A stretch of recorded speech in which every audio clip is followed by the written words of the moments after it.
सो हम लोग last lecture में स्टार्ट किए थे पोलराइजेशन, है ना। एंड इसके बारे में एक इम्पोर्टेंट पॉइंट बताया था, polarization is characteristic of all transverse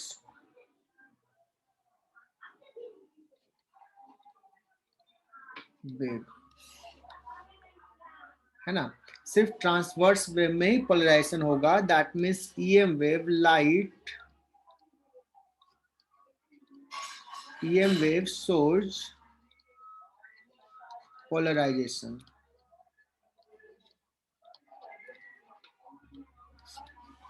I hope कि सारे बच्चे आ गए, नहीं अभी तक तो नहीं आ पाए। So EM wave shows polarization. Polarization क्या होता है बताए थे। एंड EM waves में क्या होता है ये भी डिस्कस किया था कि this is variation of electric field and magnetic field.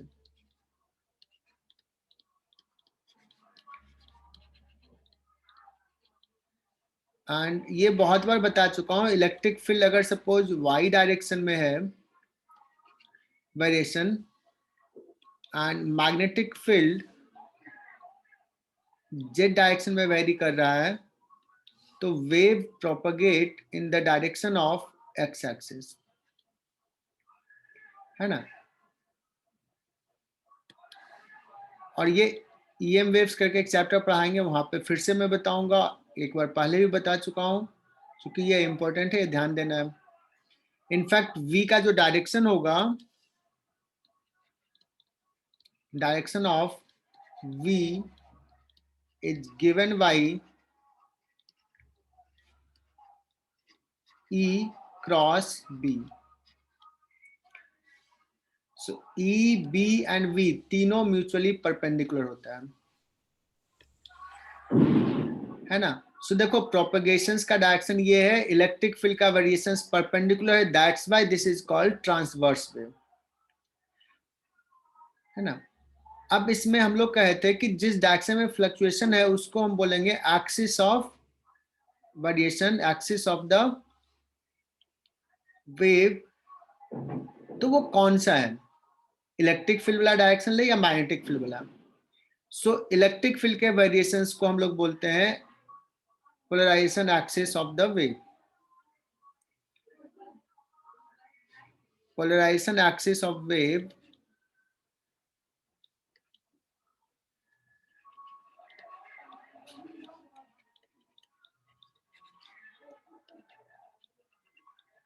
EM wave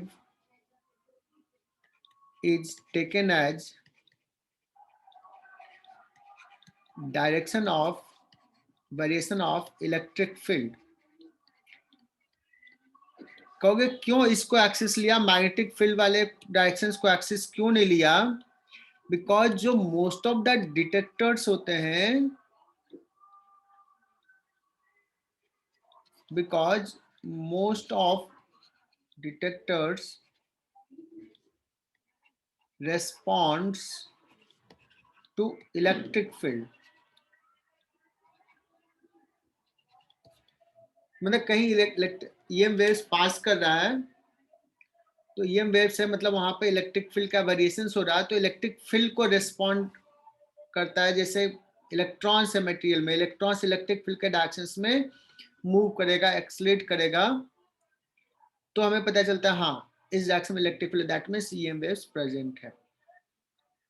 ठीक है, तो मोस्ट ऑफ द इफेक्ट भी जो होता है वो इलेक्ट्रिक फील्ड से रिलेटेड होता है, इसलिए इलेक्ट्रिक फील्ड के वेरिएशंस को, डायरेक्शंस को हम लोग बोलते हैं उस वेव का पोलराइजेशन एक्सिस।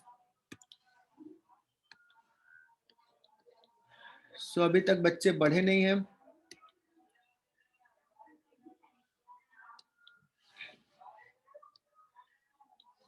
श्रेयस मैं अभी एक्चुअली नासिक में नहीं हूं,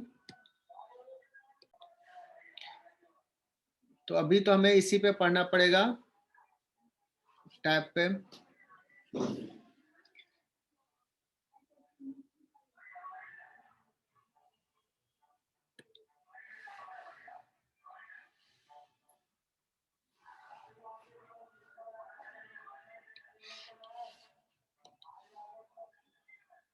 ये बंद हो गया क्या शेयर?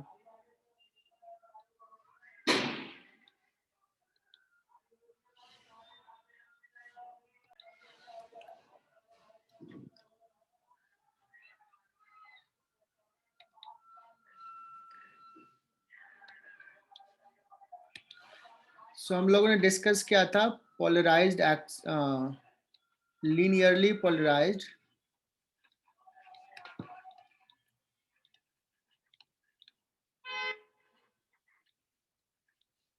लिनियरली पोलराइज्ड अगर वेव है तो उसको हम लोग डिस्कस करेंगे ऐसे कि वेरिएशंस जो भी है इलेक्ट्रिक फील्ड का या डिस्प्लेसमेंट का है, सो इस डायरेक्शंस में है, वेव इधर प्रोपेगेट कर रहा है, तो ऐसे रिप्रेजेंट करते हैं लिनियरली पोलराइज्ड को। और ये जो डायरेक्शंस दिखाया ये डायरेक्शंस है पोलराइजेशन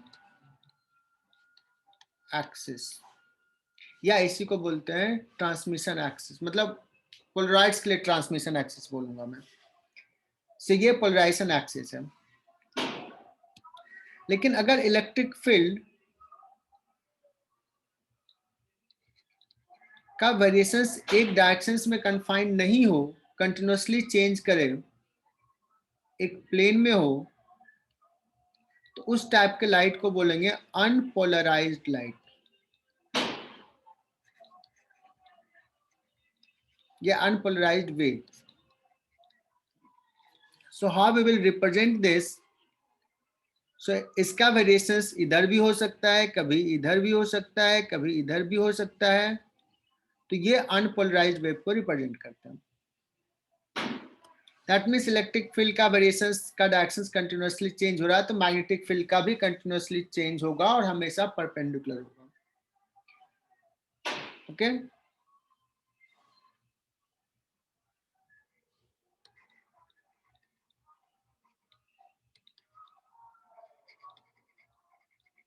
ये टॉपिक बहुत ही आसान सा टॉपिक है। अब हमें पढ़ना ये है कि अगर कोई अनपोलराइज्ड लाइट है तो उसको मुझे पोलराइज्ड लाइट बनाना है। So what we will do? So उसके लिए एक इंस्ट्रूमेंट होता है दैट इज कॉल्ड पोलरॉइड्स। ये पोलरॉइड्स जो होता है, इससे अगर हम पास कराएंगे लाइट को तो वो लाइट पोलराइज्ड लाइट बाहर आएगा। Transmitted light will be polarised light. So हर पोलराइड्स का एक ट्रांसमिशन एक्सिस होगा। ट्रांसमिशन एक्सिस का मतलब उस डायरेक्शंस के इलेक्ट्रिक फील्ड के वेरिएशंस को अलाउ कर देगा और उसके परपेंडिकुलर डायरेक्शंस के वेरिएशंस को वो एब्जॉर्ब कर लेगा। दैट मीन्स अगर ट्रांसमिशन एक्सिस ये दिखाया है, सो दिस विल, ऐसा लाइट मिलेगा मुझे। सो दिस इज अनपोलराइज्ड। और बच्चों अभी जो पढ़ रहे हो ये समझना कि बस अभी सीख लिया, फिर दोबारा पढ़ने की जरूरत नहीं है। This is polarised.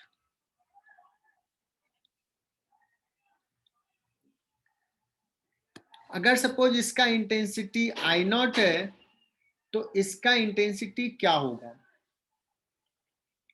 सो इसका इंटेंसिटी हो जाएगा सिंपल सा आई नॉट बाई 2।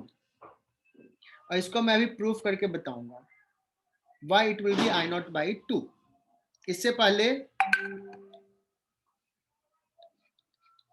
एक और चीज पढ़ लेते हैं।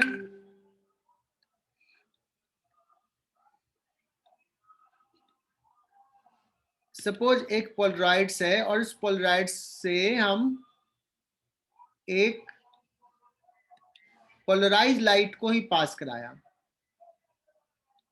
और पोलराइज लाइट का पोलराइजेशन एक्सिस जो है that is at angle theta with the transmission axis of the polaroids. Transmission axis से उसका पोलराइजेशन एक्सिस थीटा पे है। So here we will get a polarise light. और इसका डायरेक्शन क्या होगा? इसका डायरेक्शन, सॉरी,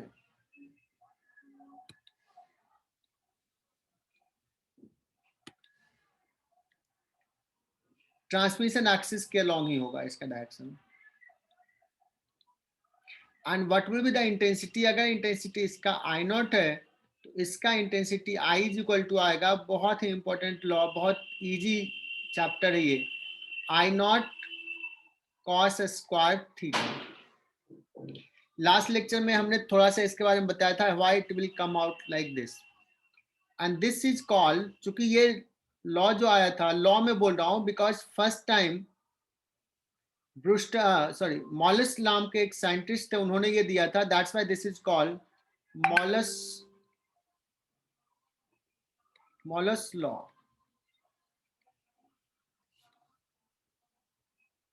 इसको फिर से लिख देता हूं,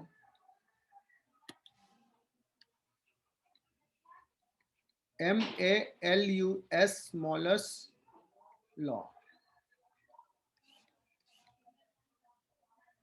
चूंकि ये उन्होंने जो दिया था लॉ, ये एक्सपेरिमेंटली आया था, but this can be derived, but इसको लॉ ही बोलते हैं। अब तुमको देखो बहुत इजीली मैं बता रहा हूं कि ऐसा क्यों होगा, बिकॉज अगर एम्पलीट्यूड सपोज ए है तो इस डायरेक्शंस में वेरिएशंस जो है वो ए है, और इस डायरेक्शंस के वेरिएशंस को ये पास होने देगा, ट्रांसमिट करेगा। तो कितना एम्पलीट्यूड ट्रांसमिट होगा, ए कॉस थीटा। तो एम्पलीट्यूड ए कॉस थीटा ट्रांसमिट होगा, तो इसके कॉरस्पॉन्डिंग इंटेंसिटी कितना होगा, ए स्क्वायर कॉस स्क्वायर थीटा होगा। सो आई इज इक्वल टू, ए था इसका इंटेंसिटी के कॉरस्पॉन्डिंग, तो आई नॉट कॉस स्क्वायर थीटा। बहुत ही सिंपल सा है।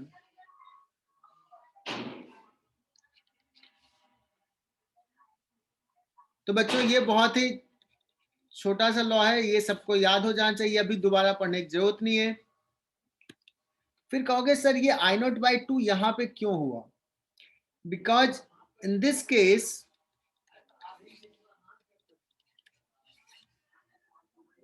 एक्सिस कंटिन्यूअसली चेंज हो रहा है, that means I naught cos square theta ही बाहर आ रहा है, बट थीटा कंटिन्यूअसली चेंज हो रहा है, तो क्या होगा, कॉस स्क्वायर थीटा का एवरेज, और हम लोगों ने बहुत बार पढ़ चुके हैं कॉस स्क्वायर थीटा का एवरेज होता है half, that's why this is I naught by two. मुझे लगता है कि सबको समझ में आ गया होगा ये।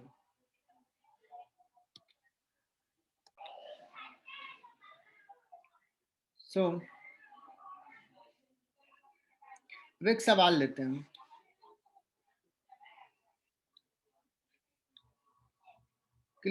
देजे पोलराइड्स जिसका ट्रांसमिशन एक्सिस ये है, polaroids 1, and there's an unpolarised light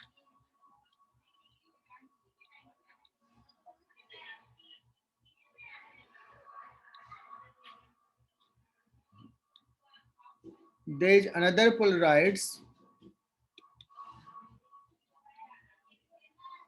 जो फर्स्ट पोलराइजर्स के ट्रांसमिशन एक्सिस से थीटा एंगल पे है, and there is a third पोलराइड्स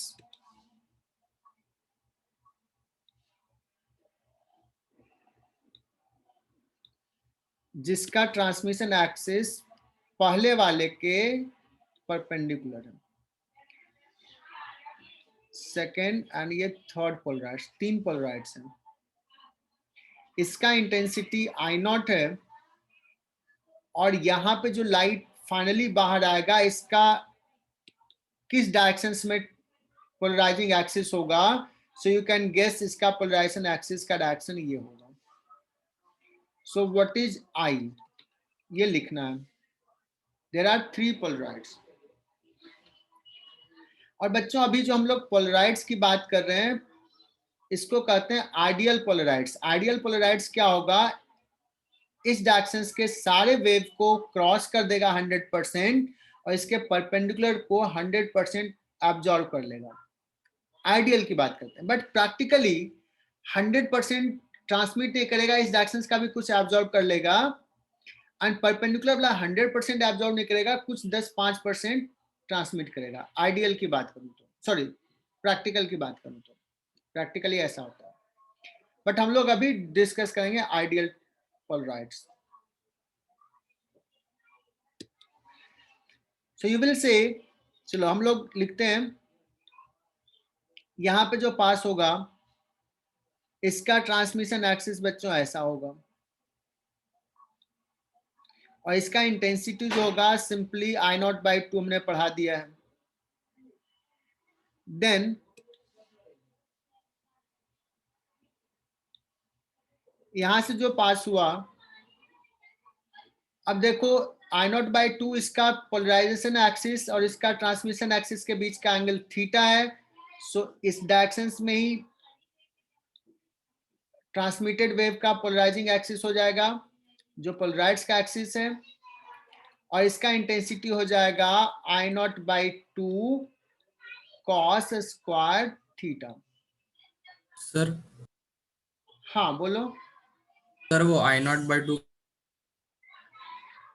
I0/2 ये अभी बताया ना, अनपोलराइज लाइट अगर एक पोलराइडर से पास करेगा, कोई भी ट्रांसमिशन एक्सिस हो, I0/2 हो जाएगा. ये वाला फर्स्ट, इस पे तो 2-3 मिनट टाइम दिया ना अभी. पर अनपोलराइज वो आया कैसे सर? आया कैसा ये बताया ना कि cos स्क्वायर थीटा होता है, ये समझाया अभी, शायद तुम्हारा डिस्कनेक्ट हो गया होगा. I=2 कितना होता है, I0 cos स्क्वायर थीटा. अब यहाँ पे देखना, ये फिक्स्ड है, इसका डायरेक्शन कंटिन्यूअसली चेंज हो रहा है, तो थीटा कंटिन्यूअसली चेंज हो रहा है 0 से 2π में. तो क्या हो जाएगा, cos स्क्वायर थीटा का एवरेज लेंगे इस केस में. cos हाँ स्क्वायर सर, थीटा का एवरेज कितना होता है, हाफ. हाफ. ये 2-3 बार हमने बताया ड्यूरिंग कोर्स, है ना. एसी करंट में भी बताया था, फिर उससे पहले वेव एंड साउंड में भी बताया था, cos स्क्वायर थीटा का एवरेज हाफ होता है. क्लियर. Yes sir. अभी हमने डिस्कस करके आगे बढ़े थे.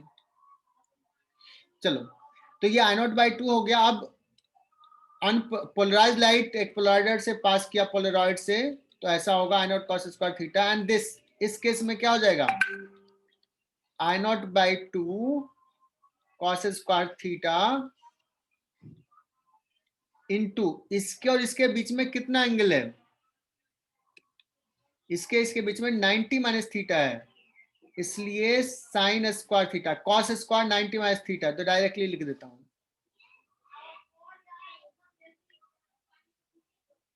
है ना. अब इसमें अगर पूछूं मैं कि फॉर व्हाट थीटा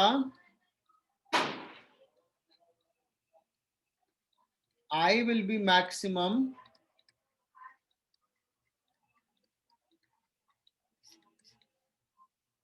तो बहुत ही इजीली तुम बता दोगे कि सर ये हो जाएगा I0/8 into 4 sine square theta into cos square theta. क्यों ऐसा लिखा वो तुम्हें पता चल रहा है. I0/8 and we can write sine 2 theta का स्क्वायर, है ना. और ये मैक्सिमम कब होगा, I will be maximum when sin 2 theta is maximum, that is equal to 1, that means theta is equal to 45 degree. And what is the I max? I0/8. So ये जो intensity होगा I0/8 से कम ही होगा या I0/8 होगा. आई hope कि ये समझ में आ गया होगा. This is basic sum.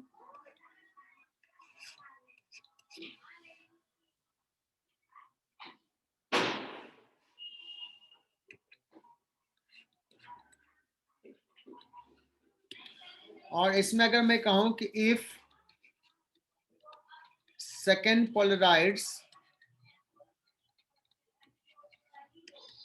is removed, I क्या होगा, कैन यू गेस.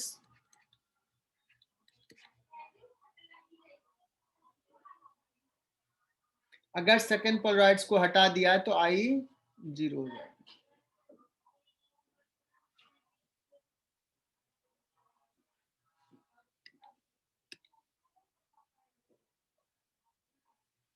गुड, स्वयं प्रकाश ने सही आंसर बताया।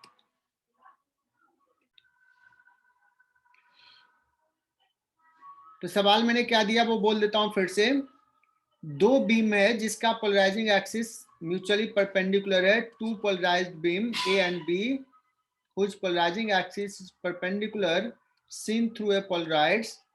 Initially, orientation of polaroids is in such a way that intensity of transmitted beam of A is maximum. Hence, मैंने बता दिया कि intensity of beam 2 will be 0 because ये 90 डिग्री पे हो जाएगा, so कोई intensity नहीं आएगा। अब क्या किया, पोलराइड्स के एक्सिस को 30 डिग्री से टर्न किया, and it is found that intensity of the transmitted beam of the two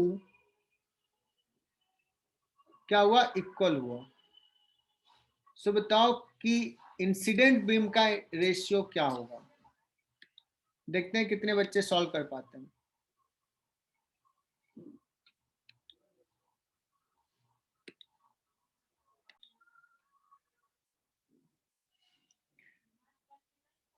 मान लो अब 30 डिग्री से रोटेट किया, सपोज ऐसा डायरेक्शन हो गया, पहले से पोजीशन से 30 डिग्री पे, तो ए का एक्सिस से ट्रांसमिशन एक्सिस 30 डिग्री हुआ, तो ट्रांसमिटेड बीम का होगा intensity I A cos square 30। B के पोलराइजिंग एक्सिस से पोलराइड्स का ट्रांसमिशन एक्सिस का एंगल हो जाएगा 60 डिग्री, तो जाएगा cos square 60। So I A upon I B cos 60 upon cos 30 का square, that is equal to 1/3 I think.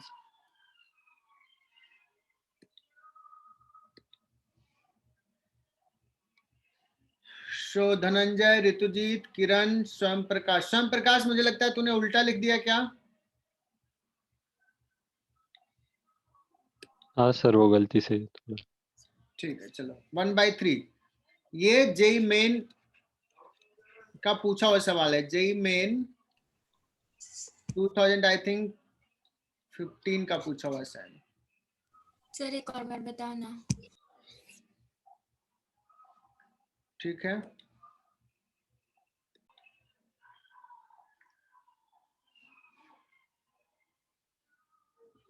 मैं आगे बढ़ता हूं।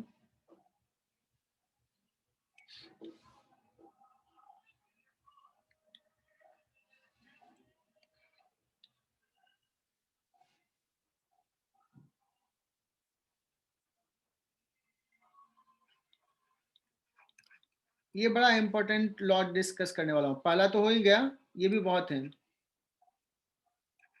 इंपॉर्टेंट है। पोलराइजेशन ड्यू टू रिफ्लेक्शन, और ये थोड़ा समझने वाली भी चीज है।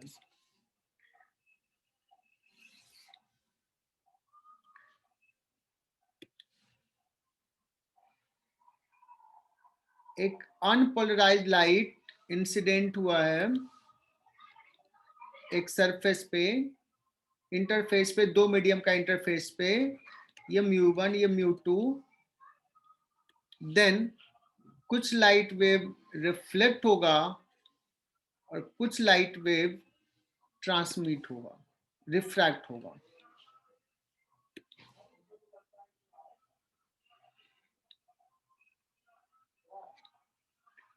सो अगर सपोज ये एंगल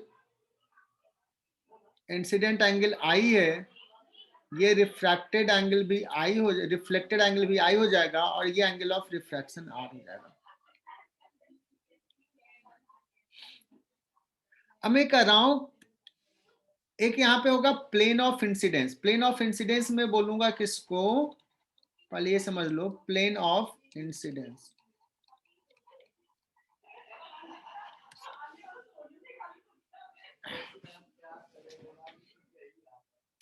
एक सेकंड।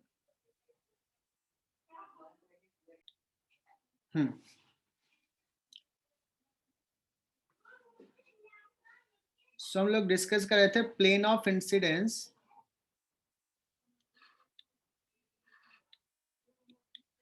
प्लेन ऑफ इंसिडेंस हमने बताया इंसिडेंट रे, रिफ्लेक्टेड रे और नॉर्मल प्लेन ऑफ इंसिडेंस के। अब बच्चों ये जो लाइट है वो अनपोलराइज्ड लाइट है, इसका वेरिएशंस कैसा होगा, इसमें जो इलेक्ट्रिक फील्ड वेरी कर रहा है अनपोलराइज्ड है, तो वो किस प्लेन में इलेक्ट्रिक फील्ड वेरी कर रहा है, तो वो जो भी प्लेन होगा वो वेव के प्रोपोगेशन के परपेंडिकुलर होगा। तो देखो मैंने ये सर्कल ऐसे बनाया, ये एक प्लेन बनाया है, इसी में इलेक्ट्रिक फील्ड वेरी कर रहा है अलग अलग डायरेक्शन में। तो किसी भी मोमेंट पे ये समझना बड़ा इंपॉर्टेंट है, ये समझने में थोड़ा टाइम लगता है।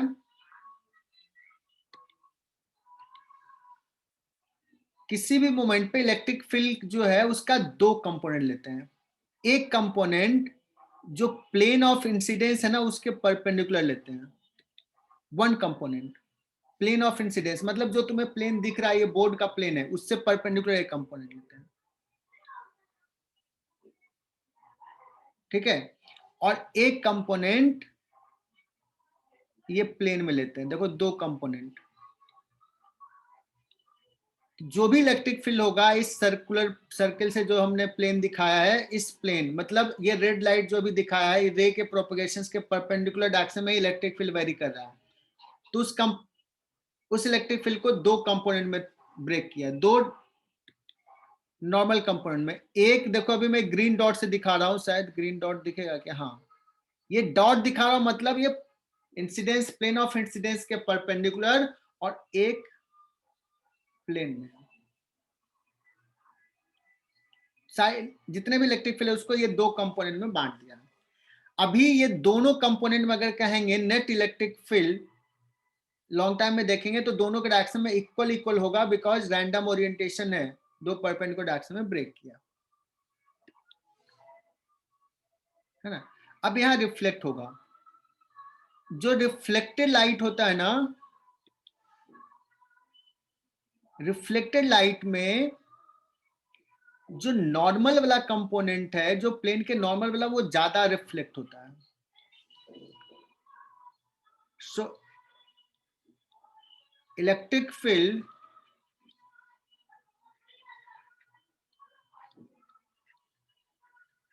component of electric field normal to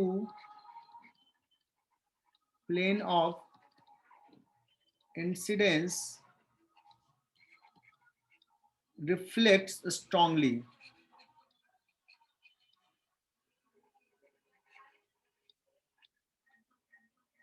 और पैरेलल वाला कंपोनेंट जो है इलेक्ट्रिक फील्ड का वो वीकली रिफ्लेक्ट होता है। तो जो रिफ्लेक्टेड वेव है उसमें जो पैरेलल वाला इलेक्ट्रिक फील्ड का कंपोनेंट होगा, ये देखो मैं थोड़ा छोटा दिखाता हूं, तो ये जो रिफ्लेक्टेड इलेक्ट्रिक फील्ड है वो ऐसा दिखाया, समझो ये मैंने थोड़ा सा मेंशन किया। अच्छा कलर अगर अलग दिखा दूं तो ये ब्लू कलर से मैं ये दिखा रहा हूं नॉर्मल वाले को, सॉरी प्लेन ऑफ इंसिडेंस में जो कंपोनेंट है, और ग्रीन से दिखाया परपेंडिकुलर वाले को। डॉट वाला थोड़ा स्ट्रांगली रिफ्लेक्ट हुआ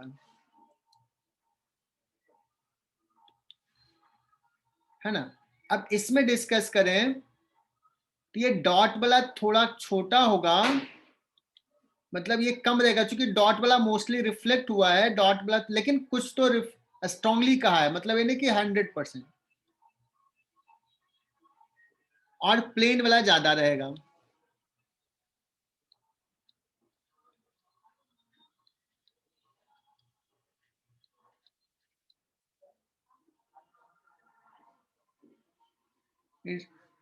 Reflect strongly and refract weakly। तो रिफ्लेक्टेड लाइट में कौन सा कंपोनेंट ज्यादा होगा इलेक्ट्रिक फील्ड का, जो इस प्लेन ऑफ इंसिडेंस के नॉर्मल है डॉट वाला। अब आगे बढ़ रहा हूं, ये बहुत इंपॉर्टेंट है, बहुत इंपॉर्टेंट चीज चल रहा है। There will B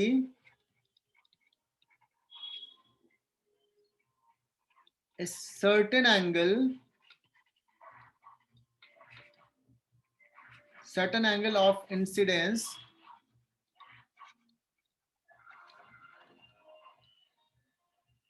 there will be a certain angle of incidence in which no ray will reflect, no light will reflect, whose electric field has component parallel to the plane of incidence. That means ये जो दिखाया ना ऐसे वाला, ये वाला कोई भी रिफ्लेक्ट नहीं होगा. एक ऐसा एंगल ऑफ इंसिडेंस आता है जिसमें ये वाला कंपोनेंट नहीं होता है कोई भी. No wave will reflect whose component is parallel to plane of incidence.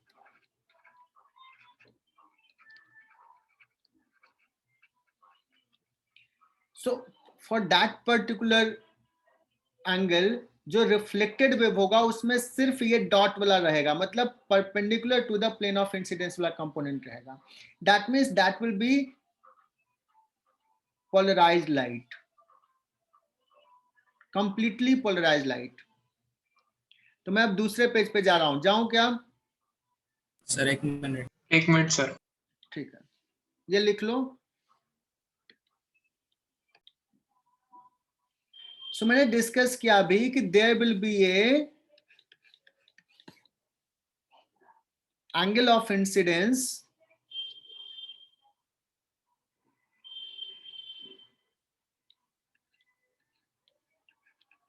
एक पर्टिकुलर एंगल ऑफ इंसिडेंस होगा. इसको अभी आई बी लिख रहा हूं, बताऊंगा कि क्यों बी लिख रहा हूं.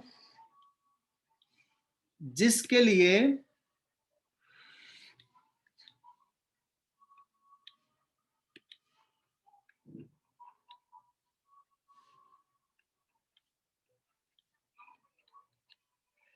इंसिडेंट वेव तो अनपोलराइज्ड है और इसको दो कंपोनेंट में दिखा रहा हूं. This is unpolarised incident.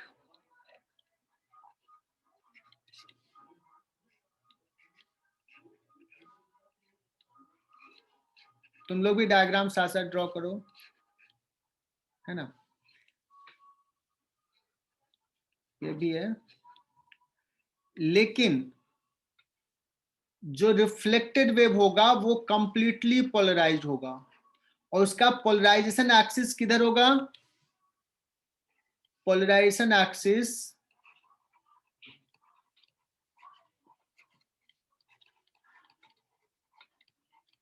completely polarized,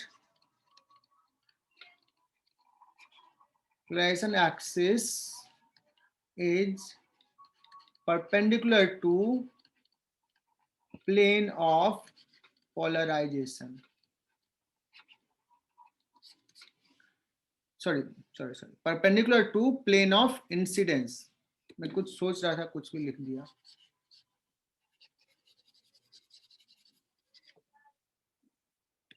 perpendicular to plane of incidence.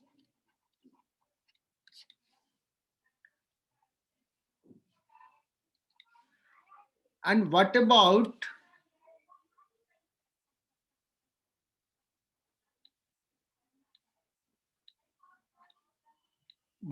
reflected ray, refracted ray? refracted rays में दोनों कंपोनेंट होंगे.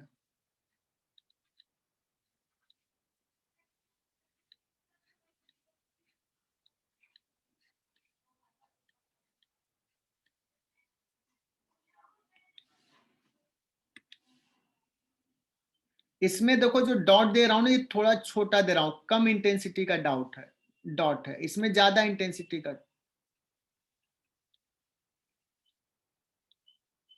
ये थोड़ा ज्यादा मैं डार्क कर रहा हूं, मतलब इसमें ज्यादा ये कंपोनेंट ज्यादा है, यही है सिर्फ, और इसमें दोनों है.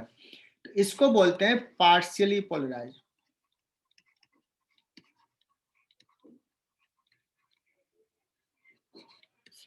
partially polarized.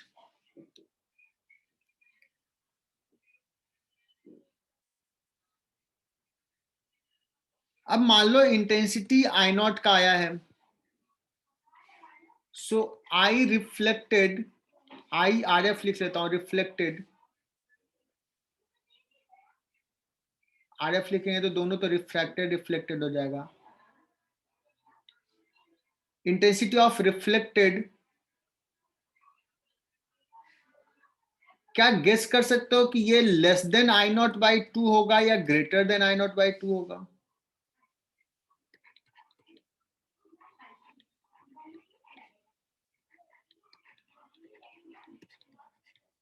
ये सब तुम्हें कहीं नहीं लिखा मिलेगा जो मैं बता रहा हूं, अच्छी वर्मा में ये सब नहीं मेंशन किया है, बट अगर थ्योरी क्लियरली पता है तो यू कैन गेस। यस, किरण खरनार ने बता दिया सर लेस देन होगा,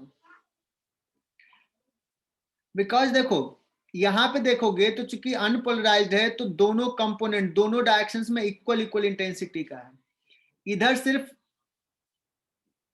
परपेंडिकुलर वाला गया है और इधर दोनों है, तो परपेंडिकुलर वाला भी है, ये वाला भी है, पैरेलल वाला भी है। दैट मीन्स ये वाला परपेंडिकुलर वाला तो दोनों में शेयर हो गया है, सो इसमें कम रहा होगा आई नॉट बाई 2 से, ये ग्रेटर रहा होगा आई नॉट बाई 2 से, और ये क्वेश्चंस आया हुआ है जेई मेन में, ये सवाल जेई मेन में पूछा है, जबकि किसी बुक में तुम्हें नहीं मिलेगा। चलो तो ये हमने समझा दिया। फिर अभी तो हमने ये बताया ही नहीं कि ये कौन सा एंगल है जिसमें कंप्लीटली पोलराइज्ड है। तो बच्चों ये जो एंगल आएगा ना, ये एक साइंटिस्ट ने एक्सपेरिमेंटली बताया कि this angle comes out as,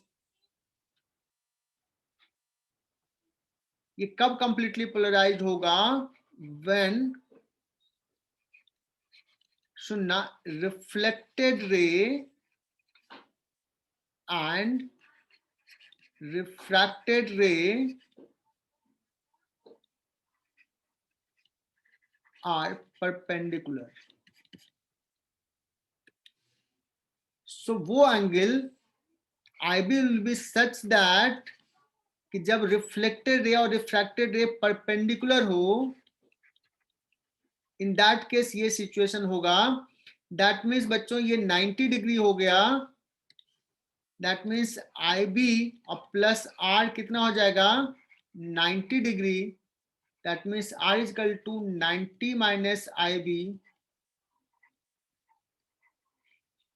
B क्यों लिख रहे हैं जस्ट अभी पता चल जाएगा। तो let's, this is mu one, this is mu to, बहुत सारे बच्चे एग्जिट कर गए, 33 हो गए शायद, 30 से 4 बच्चे निकल गए। ये बहुत ही इंपॉर्टेंट चीज चल रहा है बच्चों। मैं स्नेल्स लॉ यहाँ पे लगाता हूँ, स्नेल्स लॉ, म्यू वन और mu two, mu one sine I B is equal to mu two sine R, that is equal to mu two sine 90 degree minus I B, that means यहाँ आ जाएगा cos I B, तो tan I B वो angle निकला mu two by mu one, मतलब I B ऐसा है कि tan I B is mu two by mu one, इस एंगल पर अगर इंसिडेंट होगा तो reflected ray will be completely polarized, I B is equal to लिख सकते हैं ऐसे tan inverse mu two by mu one. ये एक ब्रूस्टर्स नाम के साइंटिस्ट थे इसलिए इसको बोलते हैं ब्रूस्टर्स, ब्रूस्टर्स एंगल। बच्चों आज कुछ कुछ नया चीज सीखा है, बट सोच लो कि आज जो पढ़ा वो याद हो गया, अभी दोबारा रिविजन करने की भी जरूरत नहीं है, इतने अच्छे से पढ़ लो, मैं स्लोली पढ़ा रहा हूं। Brewster's angle tan inverse mu two by mu one.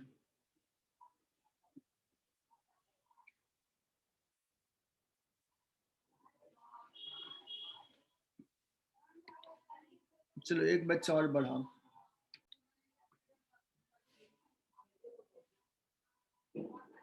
I hope कि लिख लिया होगा।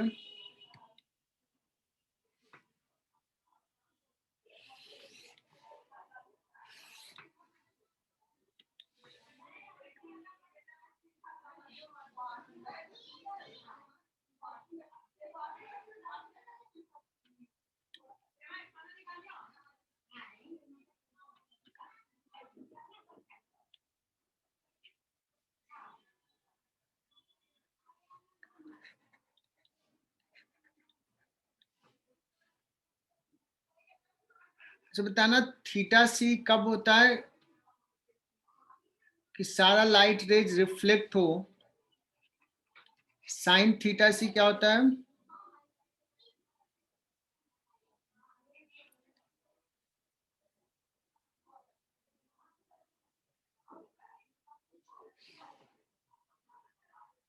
जब डेंसर से रेयरर μ1 ग्रेटर है और μ2 छोटा है ना। Sine theta C is μ2 by μ1। अगर मैं पूछूं ब्रूस्टर्स एंगल क्या होगा, tan theta B that is equal to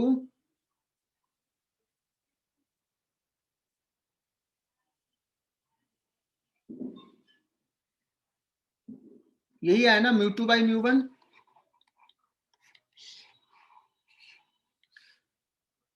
तो ये अलग चीज है, थीटा सी मतलब टोटल लाइट रिफ्लेक्ट हो गया, थीटा बी इतने एंगल पे आया कि रिफ्लेक्टेड रे थीटा बी पे आएगा तो reflected ray will be completely polarized, transmitted wave refracted ray will be partially polarised.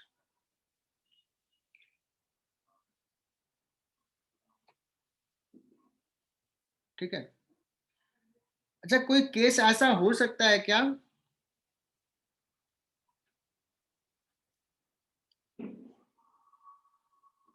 कि सिर्फ कोई भी रिफ्लेक्ट ना हो, सारा का सारा ट्रांसमिट हो जाए, कोई ऐसा एंगल?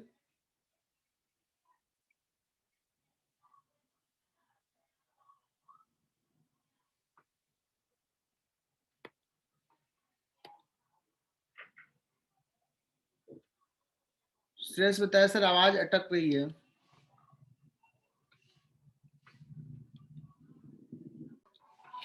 चलो, मैं ये सवाल पूछ रहा था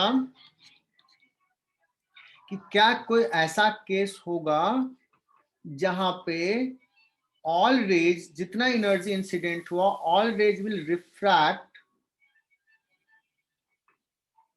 ओनली, नो रिफ्लेक्टेड रे, सारा का सारा एनर्जी रिफ्लेक्ट हो जाए, रिफ्लेक्ट नहीं होगा, जिसे हमने पढ़ा था TIR, टोटल इंटरनल रिफ्लेक्शन। मैं ऐसा समझ कर सकता हूं क्या कि टोटल रिफ्रैक्शन, और वो क्या केस हो सकता है? Can you guess, can you just try?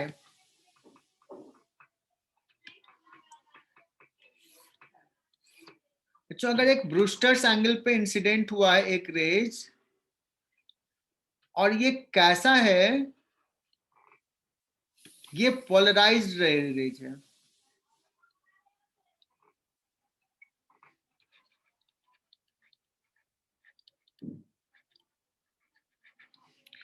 और ये थीटा बी पे इंसिडेंट हुआ, थीटा बी या IB। अब रिफ्लेक्ट तो वही होता है ना जो component normal to the plane of incidence है, बट यहां पे तो प्लेन ऑफ इंसिडेंस के परपेंडिकुलर, सॉरी, पैरेलल कंपोनेंट ही है प्लेन ऑफ इंसिडेंस के, पैरेलल कंपोनेंट, परपेंडिकुलर है ही नहीं, तो रिफ्लेक्ट नहीं होगा, ऑल रे विल रिफ्रैक्ट।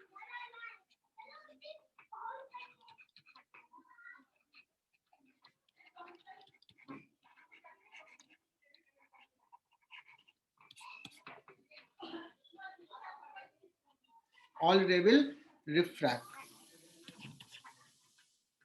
समझा क्या? तो एक ऐसा रेज लिया, एक पोलराइज लाइट लिया जो सरफेस पे आया, और थीटा भी कितना होगा, थीटा भी should be equal to tan inverse μ2 by μ1 पे आया है, तो इसमें टोटल रिफ्रैक्शन हो जाएगा। ये सारी चीज तुम्हें कहीं नहीं मिलेगा बुक में जो मैं समझा रहा हूँ, बट सवाल आ सकते हैं ऐसे। चलो, मैं नेक्स्ट पेज पे जा रहा हूँ।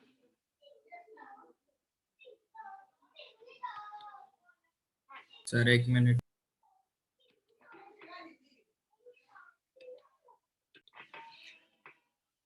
तुम लोग सन ग्लास लगाते हो,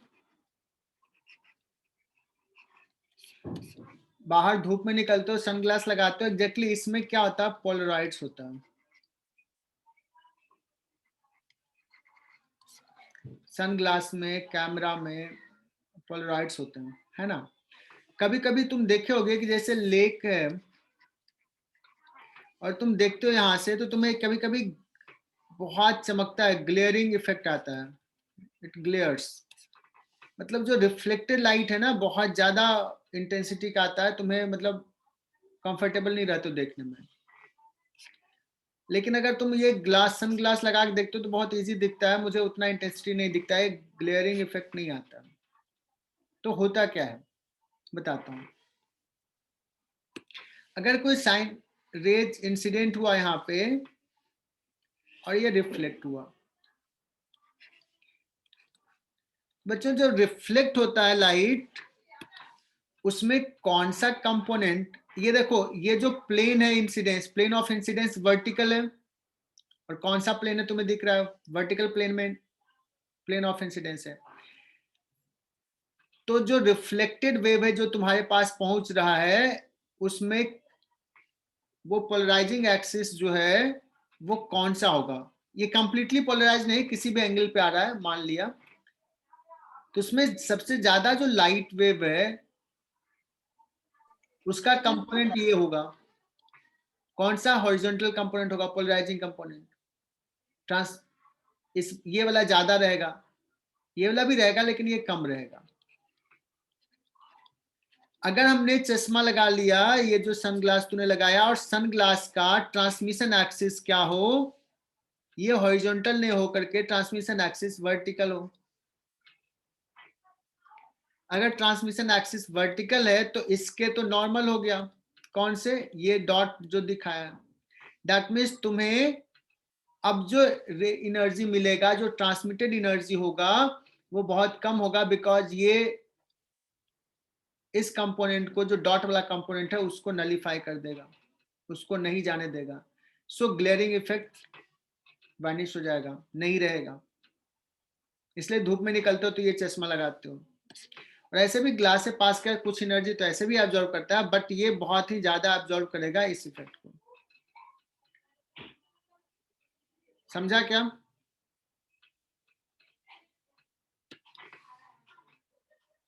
और अगर ये कंप्लीटली पोलराइज्ड हो गया लाइट, सपोज इतने एंगल पे आए कि ब्रूस्टर्स एंगल पे होगा अगर, तब तो सिर्फ ये नॉर्मल रहेगा। और अगर तुम्हारा पोलराइड्स ये है तो तुम्हें जीरो इंटेंसिटी दिखेगा, अगर आइडियल है तो। ठीक है। तो एक सवाल जेई मेन में बड़ा अच्छा सवाल आया, मुझे बड़ा पसंद है वो सवाल।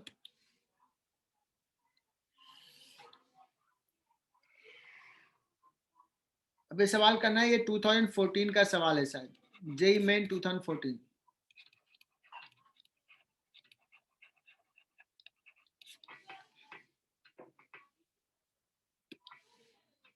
There is a well lit tower. अब लाइटिंग टावर कैसे दिखाऊं, मैंने ऐसे दिखा दिया, शायद वहां भी दिखाया था।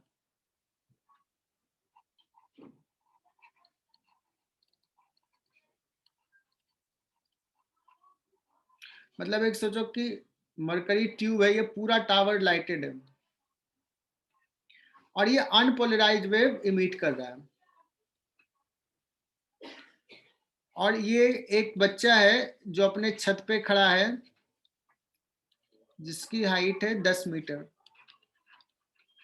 And this is a river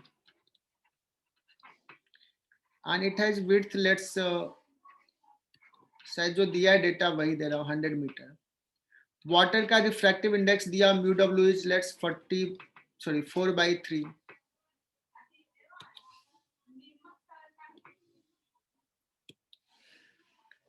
अभी क्या हो रहा है कि ये बहुत जगह से रेज जो सब निकल रहा है इसके पास पहुंच रहा है। सो ही इज व्यूइंग एक सर्टेन रेज, कहीं एक पर्टिकुलर जगह से रेज आ रहा है, उसको ये देख रहा है, पर्टिकुलर जगह से रिफ्लेक्टेड लाइट रेज को he is viewing from this through a polaroids. और ये पोलराइड से इस रेज को देख रहा है जो सर्टेन पॉइंट से रिफ्लेक्ट होकर आ रहा है, और सर्टेन ये से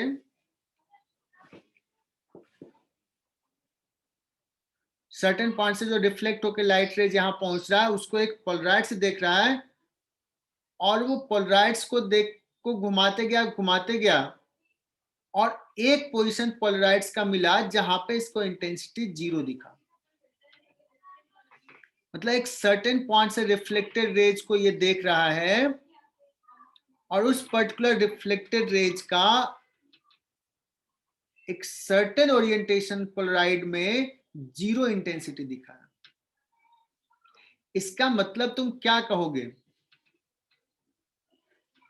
कि this light rays is completely polarized, isn't it? क्या ऋतुजीत समझे मेरी बात को? हाँ सर। कहा ये आदमी जो देख रहा है पोलराइड्स के साथ देख रहा है और पोलराइड्स को क्या कर रहा है, रोटेट कर रहा है और एक सर्टेन ओरिएंटेशन में देखा कि रिफ्लेक्टेड रे जो जिसको वो देख रहा था उसका इंटेंसिटी 0 है। 0 इंटेंसिटी तभी होगा जब उसके ट्रांसमिशन पोलराइजिंग एक्सिस से पोलराइड्स का ट्रांसमिशन एक्सिस 90 डिग्री पे है।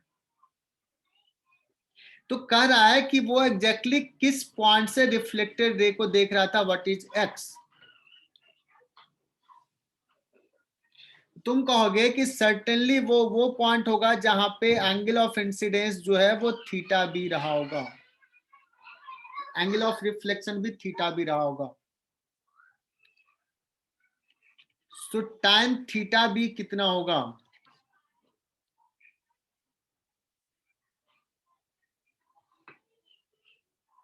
μ2 बाई μ1 4/3। अगर ये x है तो थीटा भी कितना हो जाएगा? थीटा भी ये तो ये हो गया theta B. So x by 10 that is equal to 4/3। So x is equal to 40/3 that means 13 point something. मतलब यहां से टावर से 40/3 मीटर के पॉइंट से जो रिफ्लेक्ट हो रहा था उस रेज को वो देख रहा था। फिर उसी सवाल में ये भी पूछा था कि वो वेल्डी टावर के कितने हाइट से आ रहा है, तो ये वाई भी कितना है, तो ये तो और आराम से निकल जाएगा। तो क्या हो जाएगा, ये डिस्टेंस हो जाएगा 100 minus 40/3 upon Y that is equal to 4/3 tan theta. तो वाई भी निकल जाएगा। तो ये सवाल मुझे काफी पसंद था।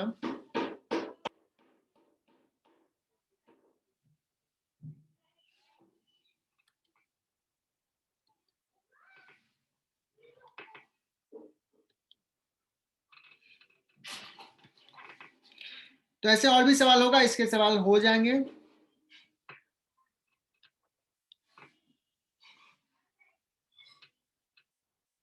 Next is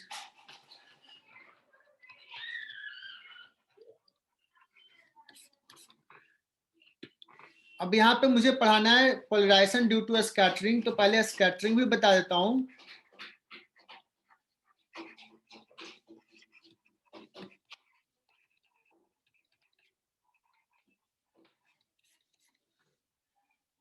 polarisation due to scattering, तो पहले कहोगे सर स्कैटरिंग है क्या?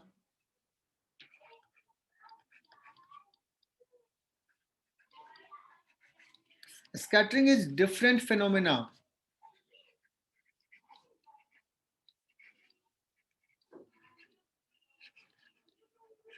Different from reflection, different from refraction, different from emission. अलग ही phenomena है।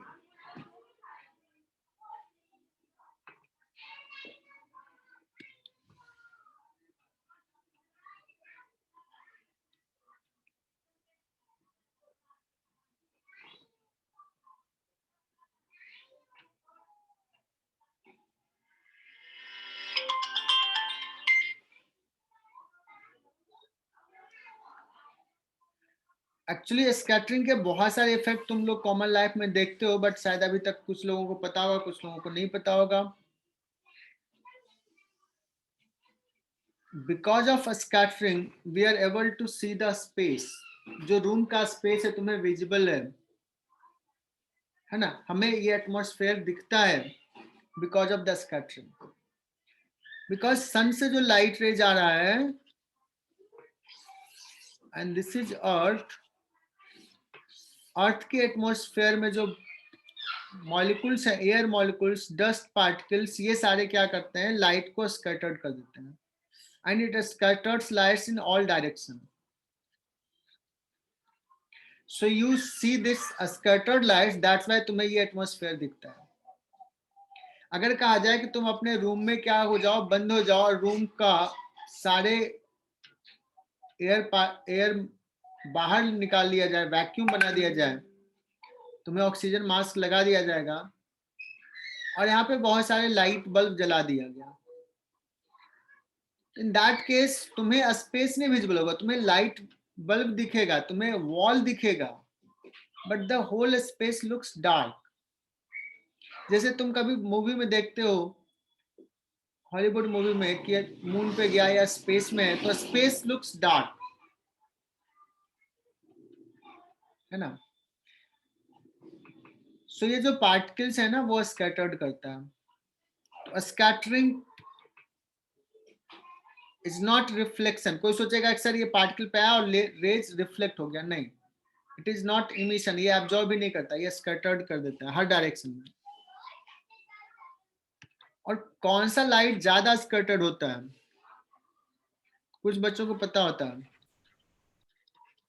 जिसका वेवलेंथ कम होता है. Scattering is proportional to 1 upon lambda to the power 4. This is called Rayleigh formula.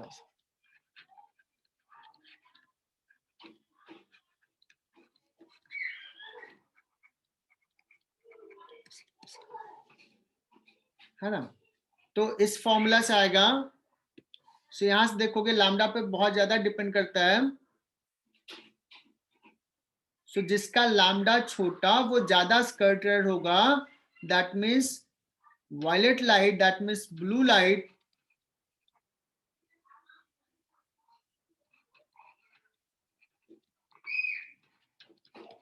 violet light scatters more than red light, और visual light में red scatters least.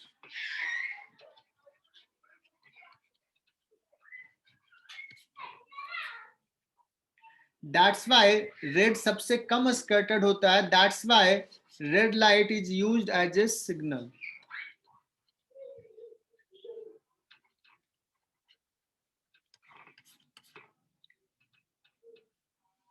समझा क्या क्यों सिग्नल के लिए यूज करते हैं? बिकॉज अगर हमने यहाँ पे एक लाइट है, अगर वायलेट लाइट को एज ए सिग्नल दिखाया और ट्रेन यहाँ से आ रही है और तूने इंजीनियरिंग किया नहीं, सोचा कि यार लालू यादव को बना दिया जाए, रेल मंत्री तो बना ही था, बट उसी को बना दिया जाए ऑपरेटर, कि तुम ही डिसाइड करो भाई कौन सा लाइट सिग्नल देगा. बोलेगा लालटेन वाला लाइट ब्लू कर देते हैं, ब्लू लाइट को एज ए सिग्नल दे देगा. तो जब ट्रेन यहां से ब्लू लाइट अगर निकला तो यहां तक पहुंचते पहुंचते वो स्कैटर्ड हो जाएगा, यहां तक पहुंचेगा ही नहीं, इसका इंटेंसिटी बहुत कम हो जाएगा.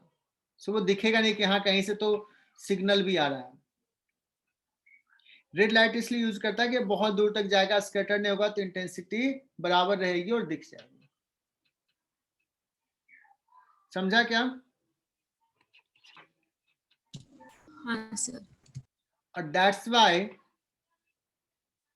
इन morning when you see sun, तो वो रेड हॉट दिखता है. At the time of sunset also it looks red hot. Okay sir, क्या रीजन है इसका? तो वो भी समझा देता हूँ. कुछ बच्चे जानते हैं, तुम लोग तो 10th तक बहुत पढ़ते थे, मन से पढ़ते थे, 11th में आकर के तुम लोग मस्ती करना शुरू कर दिया. तो मुझे लगता है कि जब भी बच्चों को पढ़ाता हूँ तो सारे बच्चे बोलते हैं हाँ सर ये तो जानते हैं. चलो पढ़ाना है मुझे तो मैं पढ़ा देता हूँ. बच्चों तुम यहाँ पे खड़े हो and this is sun. So in the time of morning, rays comes from the sun to you. और एटमॉस्फेयर में देखो, it has to travel more distance. तो जो वायलेट लाइट था वो क्या होगा, रिफ्रैक्ट हो जाएगा, स्कैटर्ड हो जाएगा, जबकि रेड लाइट लिस्ट स्कैटर होगा। तो मोस्टली रेड लाइट ही तुम्हारे पास पहुंचेगा, वायलेट क्या हो जाएगा, स्कैटर्ड हो जाएगा एटमॉस्फेयर में, बिकॉज बहुत दूर चलना पड़ा एटमॉस्फेयर से, इसलिए तुम्हें लगता है कि सन से सिर्फ रेड लाइट आ रहा है। Same thing will happen to the time of sunset,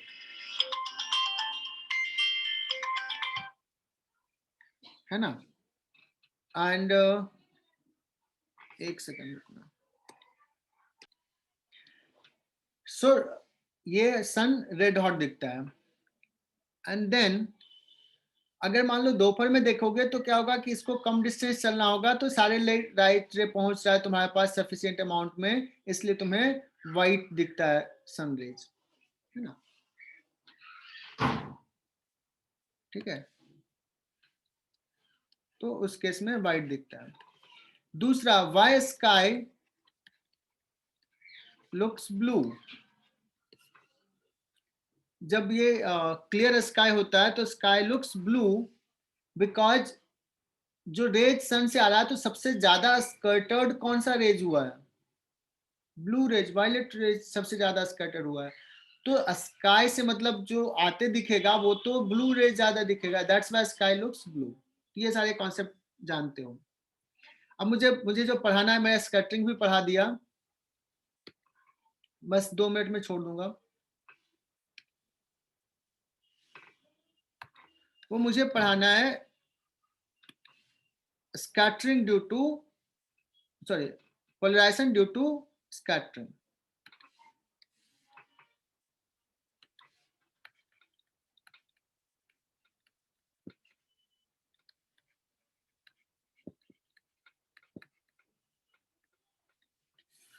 polarisation due to scattering, this is sun. Sun से जो मोस्टली जो रेज है वो एग्जैक्टली क्या है, अनपोलराइज्ड लाइट रेज आ रहा है, और अनपोलराइज्ड लाइट रेज जब आ रहा है तो ये अगर किसी पार्टिकल से, गैस मॉलिक्यूल से स्कैटर्ड हुआ तो it scatters rays in all direction. जो 90 डिग्री पे स्कैटर्ड होगा,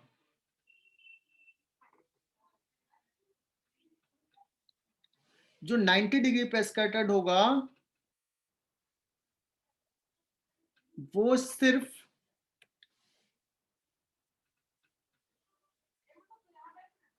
परपेंडिकुलर वाला कंपोनेंट स्कैटर्ड होगा। So this is completely polarised.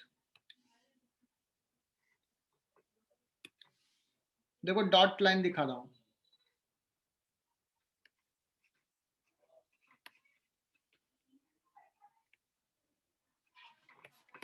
This is completely polarised.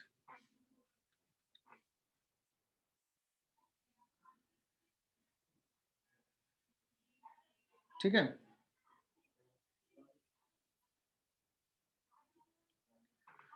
तो आज का क्लास यहीं पे फिनिश करते हैं, टाइम भी हो गया, सब लोग बच्चे भी निकल गए हैं।